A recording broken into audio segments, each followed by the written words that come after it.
जय Hind. Pieces maker official YouTube channel में आप सभी का स्वागत है। तो देखिए फ्रेंड्स, हम लोग रक्षा प्रतिरक्षा करंट अफेयर्स के बारे में पढ़ेंगे। और देखिए आपका ज्ञान बिंदु जीएस एकेडमी की तरफ से होमवर्क सीरीज जो डिस्कशन हो रहा है पेज नंबर 126 से लेके 130 तक। देखिए फ्रेंड्स, आज जो होमवर्क मिला था आप लोगों को 120 से लेके 130 तक। तो देखिए फ्रेंड्स, मैं ऑलरेडी पहले 121 से लेके 125 तक मैं आपको अपलोड कर दिया हूँ। आज देखिए फ्रेंड्स 126 से लेके 130 तक कवर करेंगे। ठीक है फ्रेंड्स, अगर वो वीडियो आप नहीं देखे होंगे तो जाके उसे आप जरूर देखिए। और देखते हैं फ्रेंड्स देखिए इसको ना डेली आपको मॉर्निंग में 7 AM में आपको अपलोड कर दिया था। तो बहुत सारे टाइम मिलते हैं आपको मॉर्निंग में देखने का। ठीक है ना, अभी क्या काम कीजिए, आपका होमवर्क सीरीज जो भी रहता है वो कंप्लीट कर लीजिए और मॉर्निंग में फ्रेंड्स इसको आप इस करंट अफेयर्स के तौर पे इसको आप देख सकते हैं। ठीक है, तो मॉर्निंग में 7 बजे आपको अपलोड हो जाएगा और होमवर्क सीरीज आपको 6:30 बजे डेली 6:30 बजे करीब में क्या होता है कि अपलोड हो जाता है होमवर्क सीरीज। तो प्लीज़ आप उसे भी जरूर देखिएगा। आपके आने वाले आगामी एग्जाम BPSC, बिहार दरोगा, बिहार पुलिस, ये सभी एग्जाम को लिए बहुत ज़्यादा इंपॉर्टेंट है। तो प्लीज़ आप उस वीडियो को शुरू से लेकर अंत जो देखिए, बहुत इंपॉर्टेंट है। ठीक है, तो देखते हैं आज का हमारा पॉइंट है कि सबमरीन एस्केप ट्रेनिंग फैसिलिटी विनेत्र। देखिए हाल ही में कलबड़ी सबमरीन एस्केप ट्रेनिंग फैसिलिटी विनेत्र की INS सातवाहन विशाखापट्टनम में शामिल किया गया है। तो ये बहुत इंपॉर्टेंट है, किसमें? तो INS सातवाहन विशाखापट्टनम में शामिल किया गया। किसे? तो कलबड़ी सबमरीन एस्केप ट्रेनिंग फैसिलिटी को। यह एक प्रशिक्षण सुविधा है। इसका उपयोग कलबड़ी श्रेणी के पनडुब्बी के चालक दल के बेसिक और रिफ्रेशर दोनों परीक्षण प्रदान करने के लिए किया जाएगा। अगर हम बात करते हैं, इसका उद्देश्य है कि संकटग्रस्त कलवड़ी श्रेणी की पनडुब्बी से चालक दल की बच निकलने की क्षमताओं को बढ़ाना है। अब देखिए आगे आपका कि इसका निर्माण टर्नकी परियोजना के रूप में मैसर्स L&T डिफेंस ने किया। ध्यान रखिएगा। ठीक है, इसका निर्माण टर्नकी परियोजना के रूप में किसने? तो मैसर्स L&T डिफेंस ने किया। इससे स्वदेशी रूप से डिजाइन और विकसित किया गया है। देखिए SRGM ऐप क्या है, तोप क्या है। हाल ही में Bharat heavy electrics limited well द्वारा हरिद्वार के रक्षा एवं एरोस्पेस विभाग ने भारतीय नौसेना के लिए अपनी पहली upgraded super rapid gun mount तोप का निर्माण किया था। ये इंपॉर्टेंट है, तो याद रखिए किसने? तो हैवी यानी कि वेल ने क्या किया कि विभाग ने भारतीय नौसेना के लिए अपनी पहली upgraded super rapid gun mount, जिसको बोलते हैं SRGM को तोप का निर्माण किया। किसने? तो वेल ने। ये इंपॉर्टेंट है। ठीक है, आगे कि यह तोप देश की समुद्री सीमाओं को सुरक्षा में बेहद अहम भूमिका निभाएगी।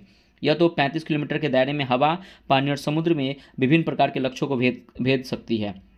भारत द्वारा कम दूरी के वायु रक्षा मिसाइल प्रणाली का सफल परीक्षण। देखिए हाल ही में भारत ने राजस्थान के जैसलमेर में कि पोखरण फायरिंग रेंज में स्वदेशी रूप से विकसित बहुत ही कम दूरी की वायु रक्षा मिसाइल प्रणाली का सफलतापूर्वक परीक्षण किया। तो कहाँ किया गया? तो भारत के राजस्थान के जैसलमेर के पोखरण में। ठीक है ना, फायरिंग रेंज में इसको किया गया है। ठीक है ना, ये क्या? तो याद रखिएगा, भारत की रक्षा मिसाइल प्रणाली का। ठीक है, याद रखिएगा। अगर हम बात करते हैं क्या कि चौथी पीढ़ी की रक्षा प्रणाली और इसे बेहद कम दूरी पर कम ऊंचाई वाले हवाई खतरों को नाकाम करने के लिए विकसित किया गया। या किसी भी व्यक्ति द्वारा एक स्थान से दूसरे स्थान पर ले जाने में सक्षम इस वायु की रक्षा प्रणाली के 3 सफल परीक्षण किए गए हैं। इससे पहले फरवरी 2024 और सितंबर 2022 में ओडिशा के चांदीपुर परीक्षण के रेंज में की गई थी। तो क्वेश्चन आएगा कि इससे पहले कब किया गया था? 2022 में और 2024 में किया गया है। ठीक है ना। अब देखिए अगर हम बात करते हैं क्या अनुसंधान केंद्र इमारत हैदराबाद ने रक्षा अनुसंधान एवं विकास संगठन DRDO तथा अन्य भारतीय कंपनियों के सहयोग से स्वदेशी रूप से डिजाइन और विकसित किया गया है। मिसाइल के लघु प्रतिक्रिया नियंत्रण प्रणाली और एकीकृत वैज्ञानिकों सहित कई नवीन प्रौद्योगिकी इसमें शामिल है। भारत अमेरिका के बीच प्रीडेटर ड्रोन समझौता। भारत एक बड़े रक्षा करार के तहत अमेरिका से 31 प्रीडेटर ड्रोन खरीदेगा। तो ये इंपॉर्टेंट है, किससे खरीदेगा? अमेरिका से। कितना? तो 31 प्रीडेटर ड्रोन खरीदेगा। दोनों देशों के शीर्ष अधिकारियों ने हाल ही में इस ड्रोन के लिए करीब 32,000 करोड़ रुपए की सौदे पर हस्ताक्षर किया। अमेरिका रक्षा क्षेत्र की करीब कंपनी जनरल एटॉमिक्स से खरीदे जाने वाले प्रीडेटर ड्रोन से चीन के साथ लगती विविध सीमा के भारत के युद्धक क्षमता को बढ़ाने में मदद मिलेगी। और समझौते में ज्ञात भारतीय नौसेना को समुद्री सुरक्षा के लिए 15 ड्रोन मिलेंगे।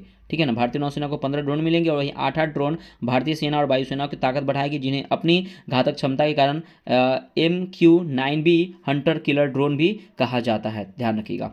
अगला आपका है क्या कि MQ-9B ड्रोन MQ-9 रीपर का ही एक संस्करण है, जिसका इस्तेमाल हेलफायर मिसाइल्स के संशोधित संस्करण को लॉन्च करने के लिए किया गया था। इसका इस्तेमाल जुलाई 2022 में काबुल मध्य में अल काबुल कायदा नेता अयमान अल जवाहिरी को मार गिराने के लिए किया गया था।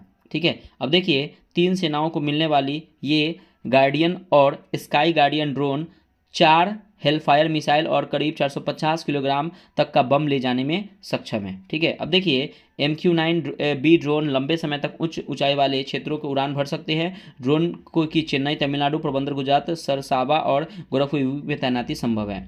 देखिए एयर शो सुखोई से लेकर तेजस राफेल तक छाई महिला स्क्वाड्रन। भारतीय वायुसेना ने 92वां स्थापना, तो क्वेश्चन है कि भारतीय वायुसेना का स्थापना किया मनाया गया था 92वां, ये 2024 में। ध्यान रखिए 8 अक्टूबर को हम लोग क्या मनाते हैं, तो भारतीय वायुसेना दिवस के रूप में मनाते हैं। उपलक्ष्य में हाल ही में चेन्नई के मरीना बीच पर शानदार एयर शो आयोजित किया गया था। यहाँ से क्वेश्चन बनेगा कि जो भारतीय वायुसेना के 92वां स्थापना दिवस जो उपलक्ष्य में हाल ही में कहाँ मनाया गया था, चेन्नई के मरीना बीच पर शानदार एयर शो आयोजित किया गया था। अगर हम बात करते हैं क्या कि भारतीय वायुसेना दिवस कब मनाते हैं, तो 8 अक्टूबर को। 92वां स्थापना दिवस कब हुआ, तो 2024 में। इसमें वायुसेना की महिला शक्ति ने इस वर्ष का थीम भारतीय वायुसेना सक्षम, सशक्त और आत्मनिर्भर के अनुरूप ने अपने कौशल का बहादुरी का प्रदर्शन किया था। याद रखिए इसका थीम है, महिला शक्ति ने इस वर्ष की थीम भारतीय वायुसेना सक्षम, सशक्त और आत्मनिर्भरता के अनुरूप है। याद रखिए इसकी थीम है। हेलीकॉप्टर से लेकर सुपरसोनिक विमानों के हवाई करतबों और फिर सारंग हेलीकॉप्टरों की तरह से दी गई भावपूर्ण श्रद्धांजलि का तक एयर शो दर्शकों के लिए अविस्मरणीय अनुभव बन गया है। महिला सशक्तिकरण का परिचय देते हुए एयर शो में कई विमानों के करतब दिखाने की कमान महिला अधिकारियों ने संभाली है। स्क्वाड्रन लीडर भावना कंठ ने और अवनी चतुर्वेदी ने सुखोई 30 उड़ान, स्क्वाड्रन लीडर मोहना सिंह ने तेजस लड़ाकू विमान की कमान संभाली। तो क्वेश्चन यहाँ से बनेगा, स्क्वाड लीडर को ने भावना कंठ, अवनी चतुर्वेदी ने सुखोई 30 को मतलब कि उड़ान भरी है, स्क्वाड लीडर मोहना सिंह ने तेजस को लड़ाकू विमान में उड़ान भरी है। देखिएगा अगर हम बात करते हैं क्या कि स्क्वाड्रन लीडर शिवांगी सिंह ने राफेल उड़ाया। ये क्वेश्चन आया कि राफेल किसने उड़ाया, तो शिवांगी ने। ठीक है, जबकि कुछ अन्य महिला अधिकारी ने MiG-29 भी मतलब कि उड़ान भरी है। अब देखिए अगर हम बात करते हैं कि पहली स्वदेशी रूप से विकसित प्रदूषण नियंत्रण पोत समुद्र प्रताप, एक अपने आप में क्वेश्चन है कि भारत की पहली स्वदेशी रूप से विकसित प्रदूषण नियंत्रण पोत का नाम क्या था, समुद्र प्रताप। हाल ही में भारत के पहले स्वदेशी रूप से विकसित प्रदूषण नियंत्रण पोत समुद्र प्रताप को गोवा में जलावतरण किया गया है और इस जहाज का निर्माण गोवा शिपयार्ड लिमिटेड ने भारतीय तटरक्षक बल के लिए किया गया था। ये इंपॉर्टेंट, कहाँ पे किया था, गोवा शिपयार्ड लिमिटेड ने किसके लिए, तो भारतीय तटरक्षक बल के लिए किया गया। इस जहाज की कुल लंबाई 114.5 मीटर, चौड़ाई 16.5 मीटर। इसका निर्माण कार्य शुरुआत 21 नवंबर 2022 को की गई थी। तो ये भी क्वेश्चन बन सकता है। ठीक है, आगे आपका है कि आकाश तीर वायुरक्षा प्रणाली। देखिए अप्रैल 2024 में भारतीय वायुसेना ने आकाश तीर कमांड और कंट्रोल सिस्टम को एयर डिफेंस कोर में शामिल किया गया है। ठीक है ना, तो कब किया गया, तो 2024 में भारतीय वायुसेना ने क्या, तो आकाश तीर कमांड और कंट्रोल सिस्टम को एयर डिफेंस कोर में शामिल किया गया था। ये क्वेश्चन है अपने आप में। और इसे भारतीय इलेक्ट्रॉनिक्स लिमिटेड ने विकसित किया है और इसे इस सुरक्षा प्रणाली की नई चुनौतियों का मुकाबला करने के लिए तैयार किया गया है। अब देखिए इसका लक्ष्य नियंत्रण और रिपोर्टिंग प्रक्रिया को स्वचालित करने, सेना के वायु रक्षा तंत्र को मजबूत करना है। ठीक है, यह रडार और संचार प्रणालियों को एक एकीकृत नेटवर्क में जोड़ता है। गौरव के बारे में देखिए, रक्षा अनुसंधान और विकास संगठन DRDO ने ओडिशा के तट पर वायुयान के सुखोई 30 लड़ाकू विमान से लंबी दूरी के ग्लाइडेड बम गौरव का पहला सफल परीक्षण किया था। ये इंपॉर्टेंट है, किसने किया था, DRDO ने। किसमें, तो सुखोई 30 में। ठीक है ना, बम का पहला परीक्षण जिसका गौरव नाम है। ठीक है, लॉन्ग रेंज ग्लाइड बम गौरव का वजन 1000 किलो है और इसे हवा में प्रक्षेपित किया जा सकता है और यह लंबी दूरी के स्थित लक्ष्यों को भेदने के सक्षम है।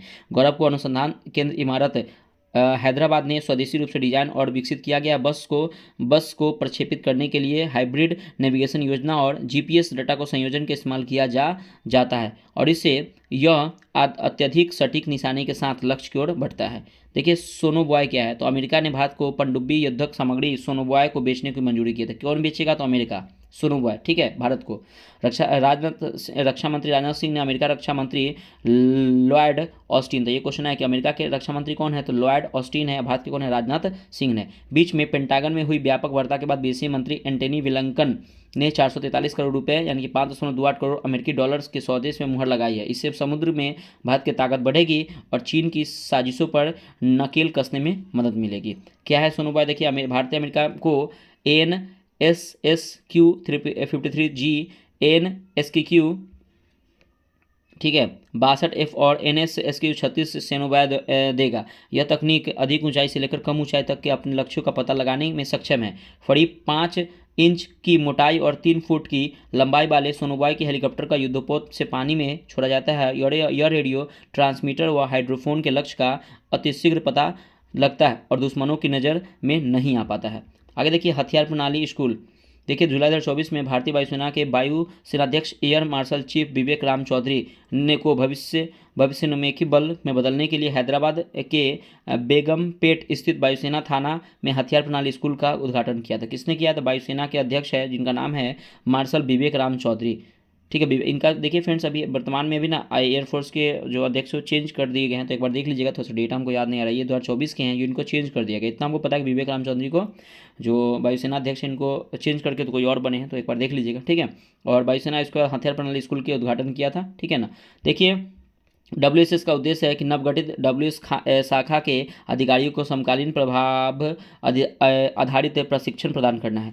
नई शाखा में 4 धाराएं हैं, सुखोई 30, MK1 और C-130J जैसे हवाई प्लेटफॉर्मों में हथियारों और प्रणालियों को संचालित करने के लिए, फ्लाइंग स्ट्रीम दूर से संचालित विमानों को संचालित करने के लिए, रिमोट स्ट्रीम सतह से हवा और सतह से सतह पर हथियार प्रणालियों के लिए मिशन कमांडर और ऑपरेटर और अंतरिक्ष आधारित खुफिया और इमेजरी को संभालने के लिए इंटेलिजेंस स्ट्रीम होंगी।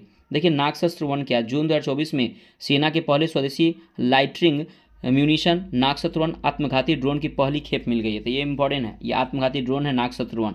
इसे नागपुर की सोलर इंस्टीट्यूट की कंपनी इकोनॉमिक्स एक्सप्लोसिव लिमिटेड ने बनाया।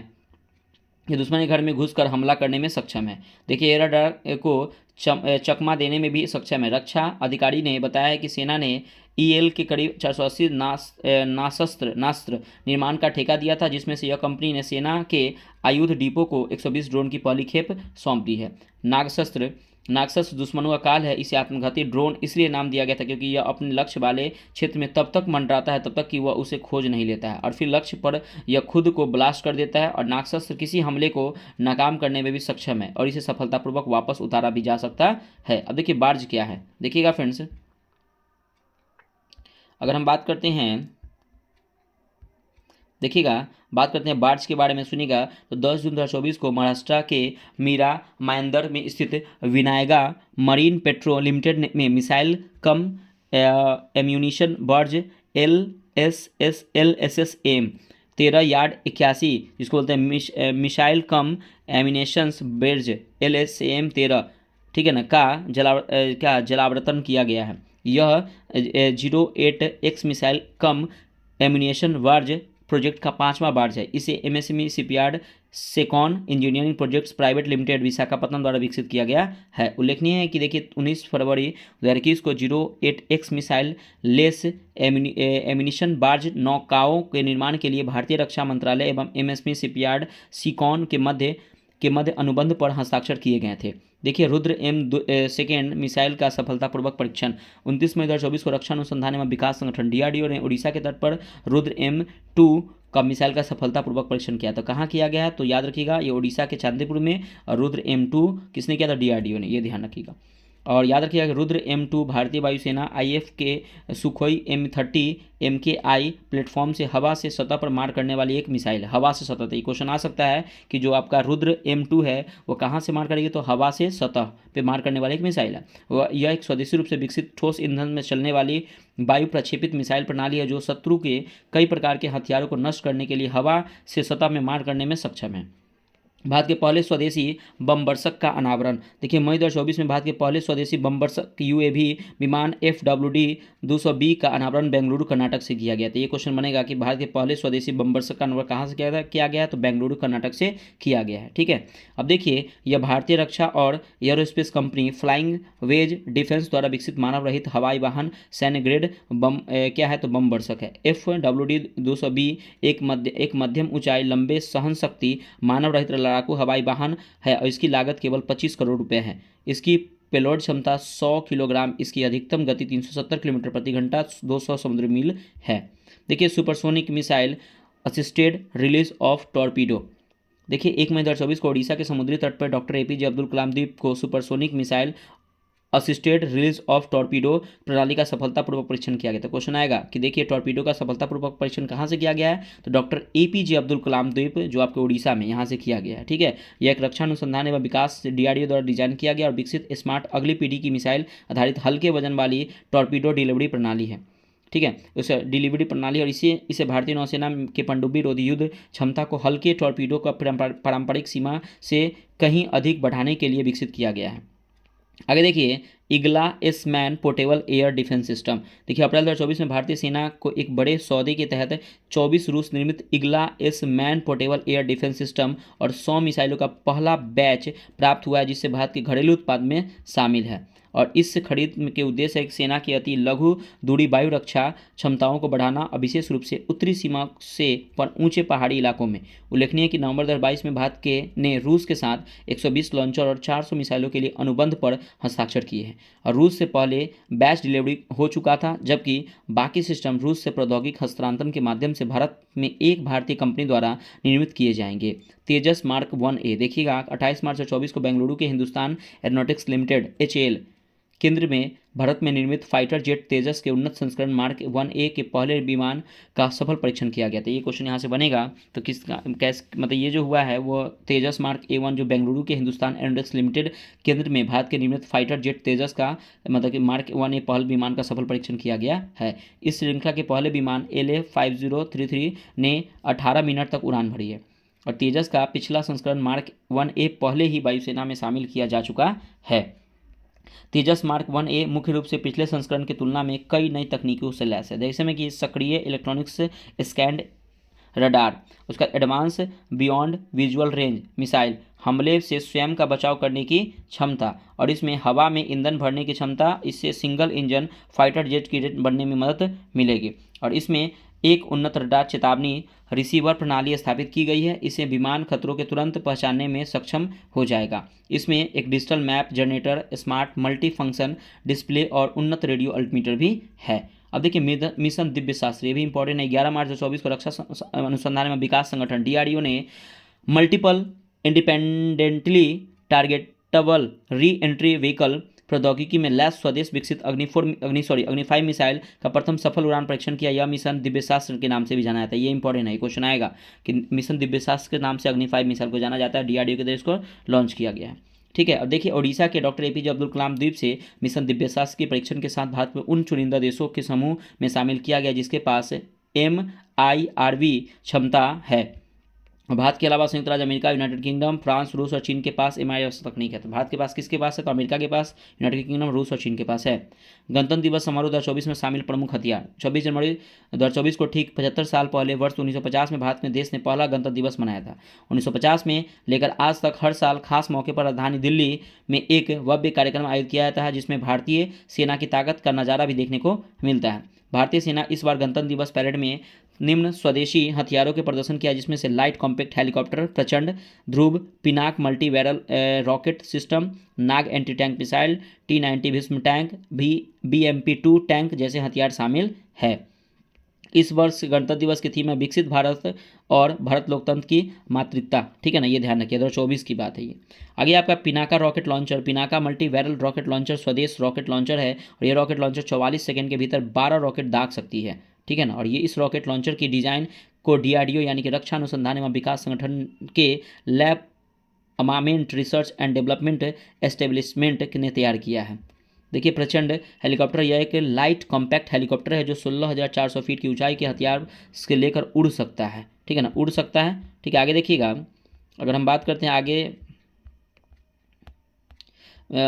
उड़ सकता में शामिल हुआ है 2020 में ऑस्ट्रेलिया नौसेना भी इसे मलाबर। उसके बाद देखिए उड़ सकता है। आगे देखते हैं, इसे भारतीय सेना और हिंदुस्तान एरोनॉटिक्स लिमिटेड ने मिलकर तैयार किया है। ध्यान रखिएगा। ठीक है ना, इसको प्रचंड हेलीकॉप्टर किसने? तो भारतीय सेना और हिंदुस्तान एरोनॉटिक्स लिमिटेड ने मिलकर तैयार किया है। ध्रुव हेलीकॉप्टर की बात करते हैं, इसे हिंदुस्तान एरोनॉटिक्स लिमिटेड यानी कि हाल के द्वारा तैयार किया गया, यानी यह हेलीकॉप्टर पूरी तरह से स्वदेशी है। वर्तमान भारत में तीनों सेनाओं के पास है। तो याद रखिए ध्रुव हेलीकॉप्टर किसने विकसित किया था? हाल यानी कि हिंदुस्तान एरोनॉटिक्स लिमिटेड ने। ठीक है, आगे देखते हैं कि BMP-2 टैंक क्या है। तो इसमें पहले तक इस टैंक को रूस से खरीदा जाता था, लेकिन अब भारत खुद ही बनाता है। ध्यान रखिएगा। तब BMP-2 टैंक को भारत रूस से खरीदा था, लेकिन अब खुद बनाता है। इसकी खासियत यह है कि 30 mm वाली मशीन गन से लैस होता है और वह बार करते वक्त 360 डिग्री यानी कि हर तरफ घूमकर बार कर सकता है। अब देखिए MR SAM मिसाइल क्या है। इस मिसाइल को DRDO ने इसराइल को IAI कंपनी की मदद से बनाया था और यह एक मध्यम रेंज की सतह से हवा में मार करने वाली मिसाइल है। और इस मिसाइल की खासियत है कि यह इसमें command post, multi function radar, mobile launcher system जैसी चीज़ें इसमें है। T-90 भीष्म टैंक क्या है? तो देखिए रूस की T-90 टैंक को भारत ने अपना हिसाब से बदल कर उसका नाम भीष्म रखा है, तो ये भी आपका इंपॉर्टेंट है। भीष्म का पहले नाम क्या था? T-90 भीष्म टैंक था, ठीक है। और देखिए फ्रेंड्स, यहाँ पे युद्ध अभ्यास है जिसमें अभ्यास सिनबैक्स है। दिसंबर 2024 में भारत एवं कम्बोडिया के बीच में संयुक्त टेबल टॉप अभ्यास सिनबैक्स का पहला संस्करण विदेशी प्रशिक्षण नोड पुणे महाराष्ट्र में संपन्न हुआ था। क्वेश्चन ये बनेगा कि सिनबैक्स जो अभ्यास है किसके भारत और एवं कम्बोडिया के बीच में होता है, ये ध्यान रखिए। कहाँ पे होता है? पुणे महाराष्ट्र में, ठीक है। अब देखिए यह एक नियोजन अभ्यास है जिसका उद्देश्य संयुक्त राष्ट्र चार्टर के अध्याय 7 के तहत संयुक्त आतंकवाद रोधी अभियानों का अभ्यास करना है। अब देखिए इस अभ्यास में आतंकवाद रोधी वातावरण में संचालन की योजना के अलावा खुफिया निगरानी एवं पूर्व परीक्षण के लिए संयुक्त परीक्षण कार्य बल की स्थापना संबंधित चर्चाओं पर ध्यान केंद्रित किया गया है। देखिए आगे आपका कि ऑस्ट्रिया हिंद सैन्य अभ्यास। देखिएगा, अगर ऑस्ट्रिया हिंद की बात करें तो 8 से 21 नवंबर 2024 के बीच में भारत ऑस्ट्रेलिया संयुक्त सैन्य अभ्यास ऑस्ट्रेलिया हिंद विदेशी परीक्षण नोड पुणे महाराष्ट्र में आयोजित हुआ था। ये पहला इंपॉर्टेंट है कि ऑस्ट्रेलिया हिंद सैन्य अभ्यास किसके बीच में हुआ था? तो कि भारत ऑस्ट्रेलिया संयुक्त सैन्य अभ्यास के बीच में, ठीक है। और यह सैन्य अभ्यास तीसरा संस्करण था। इसकी शुरुआत 2022 में हुई थी। क्या संस्करण था? तीसरा। इसका उद्देश्य दोनों देशों के बीच में संबंधों को मजबूत करना है। देखिए गरुड़ शक्ति, ये 1 से 12 नवंबर 2024 के बीच में भारत इंडोनेशिया के संयुक्त अभ्यास गरुड़ शक्ति सी जनतुंग जकार्ता इंडोनेशिया में आयोजित किया गया था। इस अभ्यास का 9वां संस्करण। क्वेश्चन आएगा गरुड़ शक्ति किसके बीच में हुआ है? तो भारत इंडोनेशिया के बीच में। कहाँ? जकार्ता इंडोनेशिया में। कैवा संस्करण है? तो 9वां संस्करण है, ये ध्यान रखिएगा, ठीक है। और गरुड़ शक्ति अभ्यास 8वें संस्करण का आयोजन 2022 में इंडोनेशिया में ही हुआ था। मतलब 9वां भी इंडोनेशिया में और 8वां भी कहाँ हुआ है? तो इंडोनेशिया में 2022 में हुआ था, ठीक है। इस अभ्यास के दौरान दोनों देशों के विशेष बल आपसी समझ सहयोग और अंतर संचालनीयता में वृद्धि करते हैं। यह दोनों देशों में रक्षा संबंधों को मजबूत करने के सैन्य कूटनीति का हिस्सा था और यह अभ्यास वैकल्पिक रूप से भारत और इंडोनेशिया में आयोजित किया जाता है, ठीक है। देखिए अगला है कि इसका पहला संस्करण वर्ष 2012 में भारत और दूसरा वर्ष 2013 में इंडोनेशिया में आयोजित किया गया था। बहुत इंपॉर्टेंट है, पहला संस्करण भारत में 2012 में किया गया था और दूसरा जो हुआ था ये अभ्यास जो इसका गरुड़ शक्ति नाम है, ये दूसरा 2013 में हुआ था इंडोनेशिया में, ठीक है ना। और याद रखिए 9वां भी कहाँ हुआ है? इंडोनेशिया में। 8वां भी कहाँ हुआ है? इंडोनेशिया में, ये भी ध्यान रखिएगा। देखिए आज सिम्बेक्स अभ्यास क्या था? 23 से 29 अक्टूबर 2024 के बीच में भारत और सिंगापुर के बीच में समुद्री द्विपक्षीय अभ्यास का आयोजन किया गया है, ठीक है, ये ध्यान रखिएगा। सिम्बेक्स, ठीक है, भारत और सिंगापुर के बीच में सिम्बेक्स हुआ है। यह द्विपक्षीय अभ्यास का 31वां संस्करण, ये भी इंपॉर्टेंट है। इसका आयोजन आंध्र प्रदेश के विशाखापट्टनम में किया गया, ये भी इंपॉर्टेंट है। जबकि इससे पूर्व 30वां सिम्बेक्स अभ्यास जो हुआ था 2023 तक सिंगापुर में आयोजित किया गया था। याद रखिए 30वां कहाँ हुआ है? तो सिंगापुर में। 31वां कहाँ हुआ है? तो भारत में। और भारत और सिंगापुर के बीच में होता है।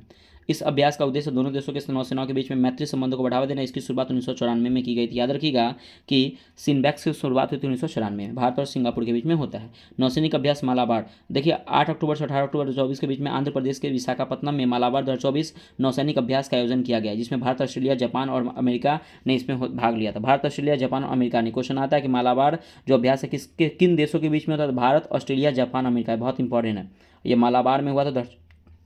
ये मालाबार अभ्यास 2024 जो हुआ था वो आंध्र प्रदेश के विशाखापट्टनम में हुआ था। और देखिए मालाबार अभ्यास की शुरुआत 1992 में, ये भी इंपॉर्टेंट है। भारत और अमेरिका के बीच में वार्षिक द्विपक्षीय नौसेना अभ्यास के रूप में हुई थी। जापान वर्ष 2015 में इस नौसैनिक में भाग अभ्यास में शामिल हुआ था, तो ये भी ध्यान रखिएगा। जब 1992 में हुआ था ना भारत और अमेरिका बीच में, जो जापान है 2015 में इसमें जुड़ा था, शामिल हुआ था। और वर्ष 2020 में ऑस्ट्रेलिया नौसेना में भी मालाबार नौसैनिक अभ्यास में भाग लिया था। तो ये अपने आप में क्वेश्चन है, ध्यान रखिएगा। कजिन सैन्य अभ्यास सुनिएगा कि 30 सितंबर 2024 को 13 अक्टूबर 2024 के बीच में भारत और के उत्तराखंड में भारत और कजाकिस्तान के सैन्य अभ्यास कजिन सैन्य अभ्यास के 8वें संस्करण का आयोजन किया गया था। क्वेश्चन यहाँ से बनेगा कि कजिन सैन्य अभ्यास किसके बीच में हुआ है? तो देखिएगा ये हुआ भारत और कजाकिस्तान के बीच में, ठीक है ना। कजिन सैन्य अभ्यास का 8वां संस्करण था, भारत के उत्तराखंड में आयोजित किया गया था। इसमें थल सेना के कुमायूं रेजिमेंट के एक बटालियन और भारतीय वायुसेना की एक टुकड़ी शामिल हुई है। यह अभ्यास पर्वतीय और अर्ध शहरी परिदृश्य में उग्रवाद आतंकवादी विरोधी अभियानों पर केंद्रित है। इसे पहली बार वर्ष 2016 में आयोजित किया गया था। तो ये अपने आप में इंपॉर्टेंट है, ध्यान रखिएगा, ठीक है। अगला क्वेश्चन है क्या? ईस्टर्न ब्रिज 7 अभ्यास। हाल ही में भारतीय वायुसेना ने रॉयल एयरफोर्स ऑफ ओमान के साथ अभ्यास ईस्टर्न ब्रिज 7 का सफलतापूर्वक पूरा किया। इसका आयोजन ओमान में मसीरा स्थित रॉयल एयरफोर्स ऑफ ओमान के एयरबेस में हुआ था। और इस अभ्यास का भारतीय वायुसेना में मिग 29 और जगुआर विमान में ने भाग लिया था। भारत ओमान संयुक्त सैन्य अभ्यास अल नजाह, ये भी इंपॉर्टेंट है, ठीक है। देखिए ओमान के सलालाह के रबकुट परीक्षण क्षेत्र में भारत ओमान संयुक्त सैन्य अभ्यास अल नजाह का आयोजन किया गया था। ये इंपॉर्टेंट, अल नजाह किसके बीच में? भारत और भारत ओमान संयुक्त के बीच में हुआ है। इस संयुक्त अभ्यास का उद्देश्य संयुक्त राष्ट्र चार्टर के अध्याय 7 के तहत आतंकवाद विरोधी अभियान चलाने के लिए मतलब कि दोनों पक्षों की संयुक्त सैन्य क्षमता को बढ़ाना। यह अभ्यास रेगिस्तान वातावरण के संचालन में केंद्रित होता है। भारत अमेरिकी संयुक्त सैन्य परीक्षण युद्ध अभ्यास 2024। देखिए 2024 के बीच में भारत और अमेरिका का संयुक्त सैन्य परीक्षण युद्ध अभ्यास 2024 का आयोजन किया गया राजस्थान के महाजन फील्ड फायरिंग रेंज में विदेशी प्रशिक्षण केंद्र में किया गया। तो पहला इंपॉर्टेंट है कि भारत अमेरिका के बीच में जो संयुक्त सैन्य परीक्षण युद्ध अभ्यास जो हुआ है वो कहाँ हुआ है, तो राजस्थान के महाजन फील्ड फायरिंग रेंज में हुआ है। यह संयुक्त सैन्य परीक्षण युद्ध अभ्यास का 20वां संस्करण है, ये भी याद रखिएगा। देखिए विषाणु युद्ध अभ्यास क्या था, नेशनल वन हेल्थ मिशन के अंतर्गत महामारी संबंधी तैयारियों को आकलन करने के लिए राजस्थान के अजमेर में पहली बार एक व्यापक राष्ट्रीय मॉक ड्रिल के रूप में विषाणु युद्ध अभ्यास का आयोजन किया गया था। बहुत इंपॉर्टेंट है, किसने किया था, नेशनल वन हेल्थ मिशन ने। कहाँ पे, तो राजस्थान में किया गया है। इसका उद्देश्य है कि मानव स्वास्थ्य, पशुपालन एवं वन्यजीव क्षेत्रों में विशेषज्ञों से बनी राष्ट्रीय संयुक्त प्रकोप प्रतिक्रिया टीम की तत्परता एवं प्रतिक्रिया का मूल्यांकन करना है। इसका लक्ष्य है कि मानव एवं पशु आबादी में बीमारी के प्रसार को नियंत्रित करने के लिए प्रशिक्षण करना है। मित्र शक्ति सैन्य अभ्यास, ये इंपॉर्टेंट, भारतीय सेना और श्रीलंकाई सेना के बीच में मित्र शक्ति सैन्य अभ्यास 12 अगस्त से 25 अगस्त 2024 के बीच में किया गया था। यह मित्र शक्ति सैन्य अभ्यास का 10वां संस्करण है। तो मित्र शक्ति सैन्य अभ्यास हुआ है भारत और श्रीलंका के बीच में, जो 10वां संस्करण है। यह भारत और श्रीलंका की सेनाओं के द्विपक्षीय वार्षिक संयुक्त परीक्षण अभ्यास है। इसे वर्ष 2012 में शुरू किया गया, ये भी इंपॉर्टेंट है, ध्यान रखिएगा। उदार शक्ति सैन्य अभ्यास 2024, हाल ही में भारतीय वायुसेना ने उदार शक्ति सैन्य अभ्यास में भाग लिया। इसका आयोजन मलेशिया के कुआंतान में किया गया था और भारत और मलेशिया का संयुक्त हवाई अभ्यास है। बहुत इंपॉर्टेंट है, भारत और मलेशिया का संयुक्त हवाई अभ्यास कौन है, तो उदार शक्ति, ये किया गया मलेशिया के कुआंतान में किया गया है। सैन्य अभ्यास तरंग शक्ति 2024, यह भारतीय वायुसेना की मेजबानी में होने वाले पहला बहुराष्ट्रीय हवाई अभ्यास है, ये इंपॉर्टेंट है, ठीक है। पहला बहुराष्ट्रीय हवाई अभ्यास कौन है, भारतीय वायुसेना की मेजबानी में सैन्य अभ्यास तरंग शक्ति। इसका आयोजन 2 चरणों में होता है। पहला चरण 6 से 14 अगस्त 2024 को तमिलनाडु सुलूर में हुआ। यह जर्मनी, फ्रांस, स्पेन और ब्रिटेन में वायुसेनाओं ने हिस्सा लिया था। जर्मनी, फ्रांस, ब्रिटेन और स्पेन के वायुसेना ने भाग लिया था। दूसरा चरण 1 से 14 सितंबर 2024 को राजस्थान में जोधपुर में आयोजित किया गया था। इसमें America, Australia, Greece, Bangladesh, Singapore, UAE में वायुसेनाएं शामिल हुए थे। खान क्वेस्ट सैन्य अभ्यास, देखिए खान क्वेस्ट सैन्य अभ्यास का आयोजन 27 जुलाई से 9 अगस्त 2024 के बीच में मंगोलिया की राजधानी उलन बटोर में किया गया था। तो पहला अपने यहाँ पे क्वेश्चन है कि मंगोलिया की राजधानी क्या है, तो उलन बटोर है। और याद रखिएगा ये खान क्वेस्ट सैन्य अभ्यास जो किया गया था वो इसका सैन्य अभ्यास का 21वां संस्करण, ये वार्षिक बहुराष्ट्रीय सैन्य अभ्यास है। इसकी शुरुआत 2003 में की गई थी। भारत और मंगोलिया के बीच में नोमैडिक एलिफेंट सैन्य अभ्यास आयोजित किया होता है। ये भी इंपॉर्टेंट है कि भारत और मंगोलिया के बीच में जो नोमैडिक एलिफेंट सैन्य अभ्यास होता है वो कहाँ पे, किसके बीच में, तो भारत और मंगोलिया के बीच में। भारत और फ्रांस का द्विपक्षीय नौसैनिक अभ्यास वरुण, हाल ही में भारतीय नौसेना के P-8I विमान ने फ्रांसीसी नौसेना के साथ अभ्यास वरुण में भाग लिया। यह अभ्यास वरुण का 22वां संस्करण है, याद रखिएगा। और इसका आयोजन 2 से 4 सितंबर 2024 के भूमध्य सागर में किया गया था। यह भारत और फ्रांस के बीच में द्विपक्षीय नौसैनिक अभ्यास है। इसकी शुरुआत 1993 में की गई थी और वर्ष 2001 में इसका नाम वरुण कर दिया गया था। यह उन्नत सामरिक अभ्यास नौसेना के बीच में बढ़ते तालमेल के वापसी सम्मान को दिखाता है। नोमैडिक एलिफेंट 2024, देखिए 3 जुलाई 2024 से 16 जुलाई 2024 को बीच में मेघालय के उमरोई में विदेशी परीक्षण नोड में भारत मंगोलिया संयुक्त सैन्य अभ्यास का 16वां संस्करण अभ्यास नोमैडिक एलिफेंट 2024 का आयोजन किया गया था। क्वेश्चन आएगा पहला कि क्या संस्करण था, 16वां, किसके बीच में हुआ, तो भारत और मंगोलिया के बीच में हुआ। और यह भारतीय सेना और मंगोलियाई सेना के बीच में आयोजित होने वाली द्विपक्षीय परीक्षण पहल है, ठीक है फ्रेंड्स। तो देखिए ये जो आपके जो है ना ये युद्ध अभ्यास के क्वेश्चन इसमें बहुत सारे थे और यहाँ से बहुत सारे प्रश्न आपको कल आपके अपने यूट्यूब चैनल पीसीएस मेकर पे देखने को मिलेंगे। तो प्लीज़ आप होमवर्क सीरीज से जुड़ जाइए। डेली आपको होमवर्क, आज जो फ्रेंड्स जो कल जो होमवर्क सामने अपलोड हुआ था वो डे 24 का होमवर्क कंप्लीट हो गया है। तो प्लीज़ फ्रेंड्स आप जो 1 से लेकर 23 तक है ना उसे भी आप पूरा रिवीजन कीजिए, बहुत इंपॉर्टेंट है आपके एग्जाम पॉइंट से। पर देखिए फ्रेंड्स बहुत आपको इंप्रूवमेंट देखने को मिलेंगे। तो प्लीज़ आप पीसीएस मेकर चैनल से जुड़ जाइए। अगर इसका पीडीएफ चाहिए तो प्लीज़ पीसीएस मेकर के टेलीग्राम से भी जुड़ जाइए। आपको डिस्क्रिप्शन बॉक्स में ना लिंक दिया रहता है, तो उससे आपको लिंक पे क्लिक कीजिएगा तो आप डायरेक्टली वहाँ पे पीसीएस मेकर के आप टेलीग्राम चैनल पे वहाँ पे डायरेक्टली पहुँच जाइएगा, तो उससे भी आप ज्वाइन कर लीजिएगा, ठीक है फ्रेंड्स। तो मिलते हैं नेक्स्ट वीडियो में, बाय बाय, जय हिंद दोस्तों।